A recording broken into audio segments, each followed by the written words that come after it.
Class 9th। आज हम पढ़ेंगे चैप्टर 2 साइंस का पार्ट 2। ठीक है, इसमें हमने पहले आपका सारा सॉल्यूशंस के बारे में पढ़ लिया था और अब हमें पढ़ेंगे कोलाइडल सॉल्यूशन के बारे में। मैं हूँ आपकी मीना मैम। तो आज हम स्टार्ट करते हैं कोलाइडल सॉल्यूशन से चैप्टर 2 का आपका पार्ट 2 साइंस का। ओके, ये है आपका कोलाइडल सॉल्यूशन। इसके बारे में हम पढ़ेंगे कोलाइडल सॉल्यूशन का मतलब क्या होता है, कोलाइडल सॉल्यूशन का क्या यूज़ होता है। ठीक है, कोलाइडल सॉल्यूशन क्या होता है, यहाँ पे जो पार्टिकल्स हैं वो यूनिफॉर्मली स्प्रेड होते हैं। ठीक है, first point. Next point, particle छोटे होते हैं। किसके कंपेयर में? सस्पेंशन के कंपेयर में। ठीक है, सस्पेंशन कैसा दिखता है? होमोजीनियस, लेकिन कोलाइडल कैसा दिखता है? हेट्रोजीनियस। ओके, अब ये कह रहा है अगर हम एग्जाम्पल लें मिल्क का, तो वो क्या है? एक कोलाइडल सॉल्यूशन। ठीक है, क्योंकि उसके जो स्मॉल साइज है पार्टिकल्स के, वो हमें दिखाई नहीं देते। पार्टिकल्स को आपको दिखाई देते हैं मिल्क के? नहीं दिखाई देते ना, तो वो हमारा कहलाता है कोलाइडल सॉल्यूशन। इसमें क्या कह रहा है, जो पार्टिकल्स होते हैं इसमें, इसके जो छोटे छोटे होते हैं, अगर हम उसमें से कोई लाइट पास करें या कोई बीम को स्कैटर करें, ठीक है, तो हमें उसके पार्टिकल्स दिखाई देंगे थोड़े थोड़े। ठीक है, और इसमें जो स्कैटरिंग रहेगी बीम की वो प्रॉपर होगी। ठीक है, और इसीलिए हमने इसका नाम रखा है टिंडल इफेक्ट। ठीक है, ये एक साइंटिस्ट ने डिस्कवर किया था और जिनका नाम उन्हीं के नाम के ऊपर इसका नाम रखा गया टिंडल इफेक्ट। ठीक है, एक टिंडल इफेक्ट हम कहाँ पे भी देख सकते हैं, टिंडल इफेक्ट हम अपने रूम में भी देख सकते हैं। जहाँ पे क्या होता है, हमारे रूम में जब लाइट आती है किसी होल के रूम में, अगर कोई होल है, ठीक है, वहाँ से सनलाइट अगर अंदर आ रही है, तो वहाँ पे भी हम टिंडल इफेक्ट को ऑब्जर्व कर सकते हैं पार्टिकल ऑफ डस्ट और स्मोक को देख के। ठीक है, एयर के अंदर। नेक्स्ट वो कह रहा है प्रॉपर्टीज। ठीक है, तो हम प्रॉपर्टीज पढ़ते हैं इसकी। तो पहले हम देख लेते हैं टिंडल इफेक्ट और कहाँ पे ऑब्जर्व हो सकता है। टिंडल इफेक्ट आपका फॉरेस्ट में भी ऑब्जर्व होता है। ठीक है, फिर ये कह रहा है प्रॉपर्टीज। प्रॉपर्टीज क्या है कोलाइडल सॉल्यूशन की? कि एक हेट्रोजेनियस मिक्सचर है, पार्टिकल्स बहुत छोटे हैं, कोलाइड्स जो जब होते हैं तो बहुत बड़े बड़े दिखते हैं स्कैटर्ड की वजह से, बीम ऑफ लाइट की वजह से, सेटल डाउन नहीं होते। ठीक है, ये कह रहा है फिर उसके बाद they can not be separated, इनको हम सेपरेट नहीं कर सकते। ठीक है, मिक्सचर में सेपरेट नहीं होते फिल्ट्रेशन के प्रोसेस के थ्रू भी। इसीलिए हम क्या करते हैं, इसमें सेंट्रीफ्यूगेशन की एक प्रोसेस लगाते हैं। ठीक है, अगर हम इसे फिल्ट्रेशन करेंगे तो सेपरेट नहीं होंगे इसके पार्टिकल्स। हम क्या करते हैं, इसमें एक प्रोसेस करते हैं, एक टेक्निक लगाते हैं स्पेशल, जिसको बोलते हैं हम सेंट्रीफ्यूगेशन। ओके, तो यहाँ पे ये पार्टिकल्स अलग अलग हो जाते हैं इस प्रोसेस के थ्रू। ओके क्लास, नेक्स्ट ये कह रहा है the component of a colloidal solution are disperse phase and dispersion medium. जो हमारा पूरा कंपोनेंट रहता है उसमें दो चीज़ें होती है, एक डिस्पर्स फेज्ड और एक डिस्पर्जन मीडियम। ठीक है, फिर ये कह रहा है हम इनको जो हमारा क्या होता है, डिस्पर्जन फेज क्या होता है और डिस्पर्जन मीडियम क्या है। तो हमारा जो सॉल्यूट है, ठीक है, जो हमारा सॉल्यूट है वो हमारा डिस्पर्स पार्टिकल डिस्पर्स फेज है। ठीक है, और जो उसका कंपोनेंट है वो उसका डिस्पर्स मीडियम है। ठीक है, तो ये हो गया आपका डिस्पर्स फेज और आपका डिस्पर्स मीडियम। अब कुछ एग्जांपल्स हम देख लेंगे टेबल के अंदर, जो हमारे कोलाइड्स के liquid gas, solid gas, gas liquid, liquid liquid, ये सब हमारा एग्जांपल दिए गए हैं कोलाइड्स के डिस्पर्स फेज और डिस्पर्स मीडियम के साथ। अब हम कहते हैं कि कंपोनेंट ऑफ मिक्सचर्स को हम कैसे सेपरेट करेंगे। ठीक है, यहाँ पे हम अलग अलग टेक्निक्स के बारे में पढ़ेंगे जिनसे हम दो कंपोनेंट्स को अलग कर सकते हैं एक मिक्सचर में से। ठीक है, कोई भी हेट्रोजीनियस मिक्सचर को हम हैंड पिकिंग के थ्रू, सीविंग के थ्रू भी अलग कर सकते हैं, मतलब सेपरेट कर सकते हैं। ठीक है, और लेकिन होमोजीनियस को हमको कैसे सेपरेट करना है वो हम इसमें पढ़ेंगे कि कैसे हम ऑब्टेन करेंगे कलर्ड कंपोनेंट को, मतलब डाई को हम कैसे अलग करेंगे, ब्लू को ब्लैक में से या ब्लैक इंक में से ब्लू में। ठीक है, ओके। नेक्स्ट तो फिर ये कह रहा है अगर हमें इसको करना है, हम क्या करेंगे, हम एक बीकर में पानी भर लेंगे। ठीक है, एक बीकर में हमने पानी भर लिया, उसके बाद हमने क्या करा, उसके ऊपर हमने एक वॉच ग्लास रखा और कुछ इंक डाल दी उसमें, ड्रॉप्स ऑफ इंक डाल दी उसके ऊपर। ठीक है, वॉच ग्लास के ऊपर। अब उसको हमने गर्म करना स्टार्ट करा। तो जब हमने इसको गर्म किया तो ये क्या हुआ, सेपरेट होना शुरू हो गया, जैसे जैसे इवापोरेट हुआ ऐसे ऐसे सेपरेट होना स्टार्ट हो गया, ठीक है। जब भी सेपरेट हुआ तो हमने क्या देखा कि हमने देखा we find that ink is a mixture of a dye and water, we can separate volatile component, solvent and non volatile, volatile का सॉल्यूट, ठीक है। सॉल्यूट और सॉल्वेंट को हमने अलग अलग कर दिया, किसकी वजह से, मेथड ऑफ इवापोरेशन से, ठीक है। अब कह रहे हैं हम कैसे सेपरेट करेंगे क्रीम को मिल्क में से, ठीक है। तो यहाँ पे जो हमारा मिल्क है वो एक कोलाइडल सॉल्यूशन है, ठीक है। तो हमारे घर पे सबके घर में full cream, tone, double tone, इस टाइप की वैरायटीज आती है मिल्क की, ठीक है। तो यहाँ पे हमारी जो प्रोसेस है उसको हम बोलते हैं सेंट्रीफ्यूगेशन, क्रीम को अलग करने की मिल्क में से, ठीक है। इसकी वजह से हम क्या क्या बनाते हैं, हम इसमें पनीर भी बनाते हैं इसी से, ठीक है। हम बटर बनाते हैं इससे, ठीक है। तो इसमें क्या होते हैं, जो सॉलिड पार्टिकल्स होते हैं लिक्विड के अंदर वो बहुत छोटे छोटे होते हैं, ठीक है। अगर हम इसको पास करेंगे किसी फिल्टर पेपर के से तो ये सेपरेट नहीं होंगी, तो इसीलिए हम इसमें प्रोसेस लगाते हैं सेंट्रीफ्यूगेशन की। सेंट्रीफ्यूगेशन के थ्रू हम कोलाइडल सॉल्यूशन को अलग अलग करते हैं, ठीक है। इसमें ये कहाँ कहाँ पे हम इसको यूज़ करते हैं, डायग्नोस्टिक में, डेयरी में बटर बनाने के लिए, क्रीम बनाने के लिए, वॉशिंग मशीन के अंदर हम इसको यूज़ कर सकते हैं, ठीक है। तो ये सब चीज़ें इसमें यूज़ होती हैं, ठीक है। फिर ये कह रहा है how can we separate a mixture of two immiscible liquid, दो इमिसिबल लिक्विड में से हम कैसे करेंगे सेपरेट, तो दो इमिसिबल लिक्विड में से हम कैसे सेपरेट करेंगे ये कह रहा है, ठीक है। तो हमने यहाँ पे पढ़ा इमिसिबल क्या क्या है, केरोसिन ऑयल को हमको कैसे अलग करना है, ठीक है, वाटर में से। तो हमने यहाँ पे क्या करा, एक उसमें इसको डाल दिया फनल में, जहाँ पे हमने जो स्टॉप कॉक लगा दी, जहाँ हमने स्टॉप कॉक लगाई तो ये अपने आप ही दो लेयर्स में सेपरेट हो गया, एक लेयर हमारी केरोसिन ऑयल की, एक हमारी वाटर की, ठीक है। तो ये क्या हुआ हमारा सेपरेशन ऑफ इमिसिबल लिक्विड, ठीक है। तो इसको हम, इसमें क्या होगा, इसमें क्या होता है, इसमें आपको ऑयल अलग मिलेगा और वाटर अलग मिलेगा, ठीक है। इसकी एप्लीकेशंस क्या क्या है, इसको हम कहाँ कहाँ यूज़ करते हैं, अगर हमें कहीं पे ऑयल और वाटर को अलग करना है तब हम इसको यूज़ करते हैं, या हमें कहीं पे आयरन को एक्सट्रैक्ट करना है उसके ओर में से, वहाँ पे हम इस मेथड को यूज़ करते हैं, ठीक है। ये पूरा है, इसको आपको बताया पूरी एक्टिविटी के थ्रू। फिर ये कह रहा है कैसे हम सेपरेट करेंगे सॉल्ट और कैम्फर को, ठीक है। तो इसमें हम कौन सा प्रोसेस लगाते हैं, इसमें हम लगाते हैं सब्लिमेशन, ठीक है। सब्लिमेशन के थ्रू हम सेपरेट करते हैं दो सॉल्ट को कैम्फर में से, ठीक है। या फिर अमोनियम क्लोराइड को, नेप्थलीन को, एंथ्रेन को, इन सबको हम कैसे सेपरेट करते हैं। यहाँ पे देखो क्या हो रहा है, यहाँ पे इसने क्या करा, एक चाइना डिश के अंदर एक फनल रखा, उसके ऊपर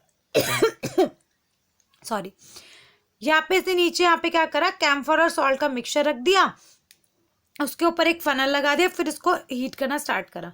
तो जब इसको हीट करा तो जो वेपर्स थे कैम्फर के वो ऊपर जाके यहाँ पे अटक गए, ठीक है, या सेपरेट हो गए, ठीक है। तो यहाँ पे हमारा कैम्फर आ गया, नीचे हमारा सॉल्ट रह गया, ठीक है। तो ये पूरी प्रोसेस है, इसको हम बोलते हैं सब्लिमेशन। अभी कह रहा है क्या जो डाई है ब्लैक इंक की वो सिंगल कलर है, क्या उसके अंदर और कोई दूसरा कलर नहीं है, क्या वो मिक्सचर नहीं है, ठीक है। तो ये हमको पढ़ना है इसमें। तो यहाँ पे हमने क्या करा, सेपरेशन करा डाइज का क्रोमोटोग्राफी के थ्रू, ठीक है। क्रोमोटोग्राफी के थ्रू हमने क्या करा, एक लाइन बना दी यहाँ पे पेंसिल से, ठीक है। यहाँ पे स्पॉट ऑफ इंक रख दिया। अब हमने क्या करा, स्पॉट ऑफ इंक को वाटर के अंदर डिप करा, ठीक है। ये स्ट्रिप है फिल्टर पेपर की और ये जार है, ये पेपर क्लिप्स हमने इस पर लगा दी, रॉड है, ठीक है। तो हमने जब ये करा तो हमें क्या मिला, यहाँ पे हमने सेपरेट किया जो इसका कंपोनेंट था, ठीक है। ब्लैक इंक जो था उसमें से हमने सेपरेट किया, ठीक है। तो इससे क्या हुआ, ये क्रोमेटोग्राफी एक पूरा टेक्निक है, और इससे हम देख सकते हैं कि इसके अंदर और कोई कलर है कि नहीं है। जैसे कि इसमें हमने देखा कि इसके अंदर जो आपका दूसरा कोई कलर है, कोई डाइस के पार्टिकल्स है या कुछ और इसके अंदर है, तो वो सब इसमें क्या होता है, इजीली सेपरेट हो जाता है, ठीक है। जो कलर्स हैं वो अलग अलग सेपरेट हो जाएंगे इसमें, ठीक है। तो फिर ये कह रहा है इसको हम कहाँ का यूज़ करते हैं, इसको हम यूज़ करते हैं डाइज में, पिगमेंट फ्रॉम नेचुरल कलर्स के लिए या ड्रग्स के लिए, ठीक है। ब्लड में से अगर ड्रग को अलग करना है तो हम इसकी एप्लीकेशन मतलब इसका यूज़ करते हैं। ठीक है। अब वो ये कह रहा है कैसे हम सेपरेट करेंगे दो इमिसिबल को। यहाँ पे हमने इमिसिबल का पढ़ा है जो अलग, यहाँ पे मिसिबल को कैसे करेंगे जो ऑलरेडी मिक्स है। तो यहाँ पे हमने क्या करा, दो मिसिबल लिक्विड्स को अलग करने के लिए हमने डिस्टिलेशन का यूज़ करा। डिस्टिलेशन एक मेथड है जहाँ पे हमने यूज़ करा है दो मिसिबल के लिए। ठीक है। तो ये जो मेथड है डिस्टिलेशन, इसमें हम क्या करते हैं, ये यूज़ होता है कंपोनेंट्स को अलग अलग करने के लिए या सेपरेट करने के लिए। एक मिक्सचर में से अगर कोई दो मिसिबल लिक्विड है, ठीक है, तो उनको अलग अलग करने के लिए इसे यूज़ किया जाता है। इसमें क्या होता है, जो हमारे कंपोनेंट्स होते हैं उनका बॉइलिंग पॉइंट्स अलग अलग होता है, तो उनको उसी के अकॉर्डिंग बॉयल किया जाता है। उनमें अगर डिफरेंस है 25K का, इससे कम थोड़ा डिफरेंस होना चाहिए, तो वहाँ पे इसका फ्रैक्शनल डिस्टिलेशन का यूज़ किया जाता है। ठीक है। इसमें हम क्या कर सकते हैं, गैसेस को सेपरेट करने के लिए भी हम इस प्रोसेस का यूज़ करते हैं। ठीक है। एक सिंपल फ्रैक्शनाइजेशन है जिसमें ट्यूब लेकर हम या ग्लास ब्लीड्स के थ्रू हम इसको क्या कर सकते हैं, सेपरेट कर सकते हैं। ठीक है। फिर ये कह रहा है हमारा दूसरा है डिफरेंट गैसेस को हम कैसे अलग अलग गैसेस को ऑब्टेन करेंगे एयर में से। ठीक है। यहाँ पे इसने बोला है कि कैसे मैंने एयर को अलग, एयर एक मिक्सचर है, होमोजेनियस मिक्सचर है अलग अलग गैसेस का, तो उसको हम कैसे अलग करेंगे। ठीक है। तो यहाँ पे जो प्रोसेस है उसका नाम है फ्रैक्शनल डिस्टिलेशन। जो हमने यहाँ पे पढ़ा था वही प्रोसेस है फ्रैक्शनल डिस्टिलेशन। ठीक है। तो यहाँ पे एयर है, ठीक है, इसको हमने क्या करा, कंप्रेस करा एयर को, और कंप्रेस करने के बाद इसको हमने कूल कर दिया। ठीक है। हमने एक बार इसका प्रेशर इंक्रीज करा और फिर इसका टेम्परेचर को डिक्रीज कर दिया। ठीक है। तो ये लिक्विड एयर में कन्वर्ट हो गया। फिर हमने इसको धीरे धीरे वार्म अप करा। ठीक है। और फिर ये क्या हुआ, वार्म अप करने के बाद फ्रैक्शनल डिस्टिलेशन बन गया और ये अलग अलग हो गया, ऑक्सीजन अलग, आर्गन अलग, नाइट्रोजन अलग। ठीक है। ये एक प्रोसेस था फ्रैक्शनल डिस्टिलेशन का, जहाँ पे हमने एयर से अलग अलग करा है उसके कंपोनेंट्स को। ठीक है। तो अगर आपको डिस्क्राइब में पढ़ना है तो पूरा इसमें दिया हुआ है कैसे कैसे इन्होंने किया। फिर हमारा ये इन्होंने इसमें भी दिखाया हुआ है कैसे हमने सेपरेट किया कंपोनेंट्स को।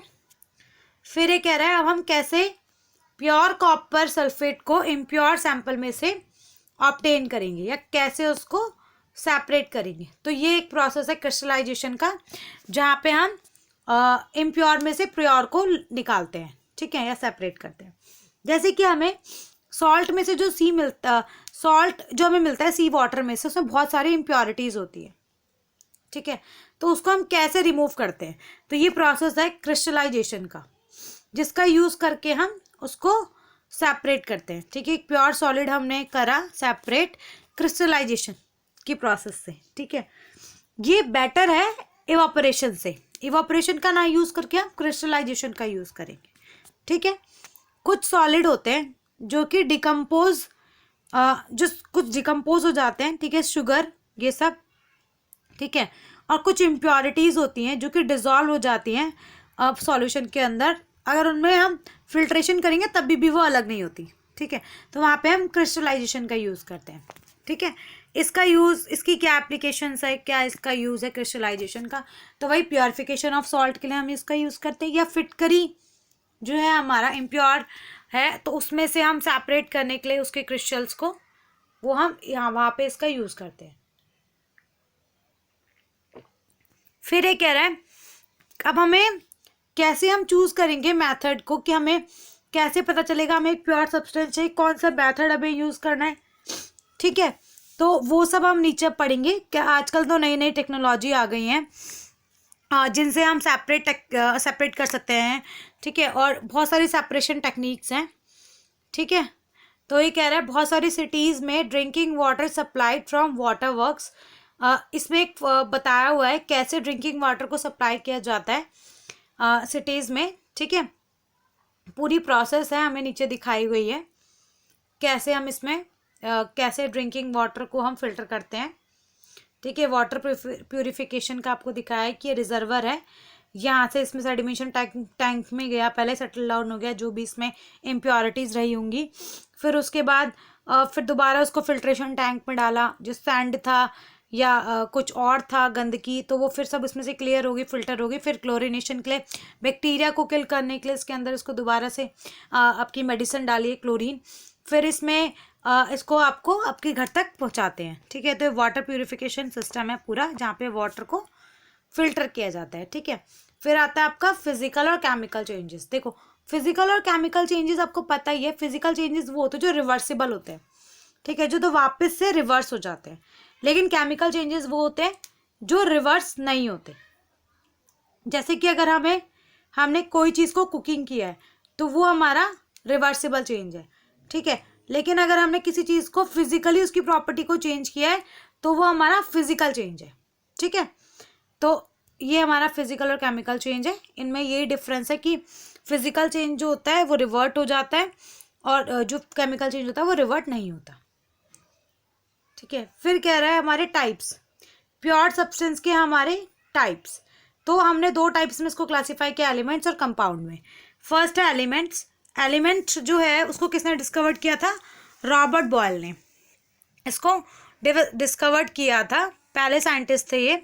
उसके बाद फ्रेंच केमिस्ट आए एंटोनियो लेलेंट, ठीक है। उन्होंने इसको एक एक्सपेरिमेंट के थ्रू बताया, डेफिनेशन बताई एलिमेंट्स की। उन्होंने क्या डिफाइन किया कि एलिमेंट एक बेसिक फॉर्म है मैटर की, जिसको ब्रोक डाउन नहीं किया जा सकता 2 और सिंपलर सब्सटेंस में, ओके, केमिकल रिएक्शन के थ्रू, ठीक है। तो फिर ये कह रहे हैं एलिमेंट्स क्या होते हैं, 3 पार्ट्स में डिवाइडेड होते हैं, मेटल्स, नॉन मेटल्स और मेटलॉइड्स। 3 टाइप्स के होते हैं। मेटल्स जो होते हैं बहुत शाइनी होते हैं, सिल्वर ग्रे कलर के होते हैं, गोल्डन येलो कलर के भी होते हैं मेटल्स। कंडक्ट करते हैं हीट और इलेक्ट्रिसिटी, डक्टाइल होते हैं नेचर में, मिलिएबल होते हैं, सोनोरस होते हैं, ठीक है। ये सब मेटल्स होते हैं। एग्जाम्पल इसने दे दिया मेटल्स का, तो गोल्ड, सिल्वर, कॉपर, आयरन, ये सब मेटल्स हैं। कह रहे हैं नॉन मेटल्स। नॉन मेटल्स क्या होते हैं? इनमें भी एक वैरायटी ऑफ कलर होता है, देखने को हमें मिलता है। पुअर कंडक्टर होते हैं हीट के, इलेक्ट्रिसिटी के, ये लश्चरस नहीं होते, ठीक है। मिलेबल भी नहीं होते और सोनोरस भी नहीं होते, ठीक है। नॉन मेटल्स के एग्जांपल है hydrogen, oxygen, iodine, carbon, bromine, chlorine, ये सब नॉन मेटल्स है, ओके। फिर ये कह रहा है आपका मेटलॉइड्स। तो मेटलॉइड्स क्या है? जो कि ये मेटलॉइड्स जो है वो मेटल और नॉन मेटल की बीच की प्रॉपर्टी है, ठीक है। जो कि थोड़ी थोड़ी मेटल्स की प्रॉपर्टी शो करते हैं, थोड़ी थोड़ी नॉन मेटल्स की, उनको हम मेटलॉइड्स कहते हैं, लाइक बोरोन, सिलिकॉन, जर्मेनियम, ये सब मेटलॉइड्स है। फिर कह रहा है कंपाउंड। कंपाउंड क्या है? कंपाउंड एक सब्सटेंस है जिसमें 2 या 2 से ज़्यादा एलिमेंट्स होते हैं और केमिकली आपस में कंबाइंड होते हैं, मतलब जुड़े हुए होते हैं एक फिक्स प्रपोर्शन में, ठीक है। उनको हम क्या कहते हैं? उनको हम कहते हैं compounds, okay. Class 9th, are you understand? ठीक है। फिर ये कह रहा है मिक्सचर और कंपाउंड के बीच में आपको डिफरेंस दिया है इन्होंने बाद में। देखो मिक्सचर क्या है? मिक्सचर में कोई भी चीज़ का मिक्सचर है, ठीक है, 2 एलिमेंट्स का मिक्सचर है, ठीक है। लेकिन कंपाउंड में क्या है? एलिमेंट्स जब रिएक्ट करके एक कंपाउंड बनाते हैं, ठीक है, एक इक्वल रेशो में, उसको हम कंपाउंड बोलते हैं, ठीक है। मिक्सचर क्या है? एक वेरिएबल कंपोजिशन होता है, उसमें चेंज भी हो सकता है, लेकिन कंपाउंड हमेशा फिक्स रहता है, ठीक है। एक मिक्सचर जो अलग अलग प्रॉपर्टी शो करता है, जो एक कंपाउंड है उसकी ऑलरेडी डिफरेंट प्रॉपर्टीज होती हैं, ठीक है। मिक्सचर क्या है? सेपरेट हो जाता है, लेकिन कंपाउंड जो है वो सिर्फ केमिकली रिएक्शन के थ्रू ही सेपरेट हो सकते हैं, ठीक है। तो ये आपका पूरा हमने पढ़ लिया, क्या क्या कंपाउंड है, क्या क्या मिक्सचर है, ठीक है। अब मुझे लगता है कि आप लोग अच्छे से ये टेबल अगर पढ़ोगे, ये जो आपका फ्लो चार्ट दिया हुआ है, इसमें इजीली आप समझ पाओगे। अगर आपको छोटी छोटी डेफिनेशंस में देखना है एलिमेंट्स और कंपाउंड के बीच में क्या डिफरेंस है, होमोजीनियस, हेट्रोजीनियस कौन से होते हैं, उसमें से आप पढ़ सकते हो। कुछ आपको छोटे छोटे पॉइंट्स दिए हुए नोट्स टाइप के, इसमें से आप इजीली चैप्टर का रीड आउट कर सकते हो, आपने क्या इसमें सीखा, क्या आपने पढ़ा, ठीक है।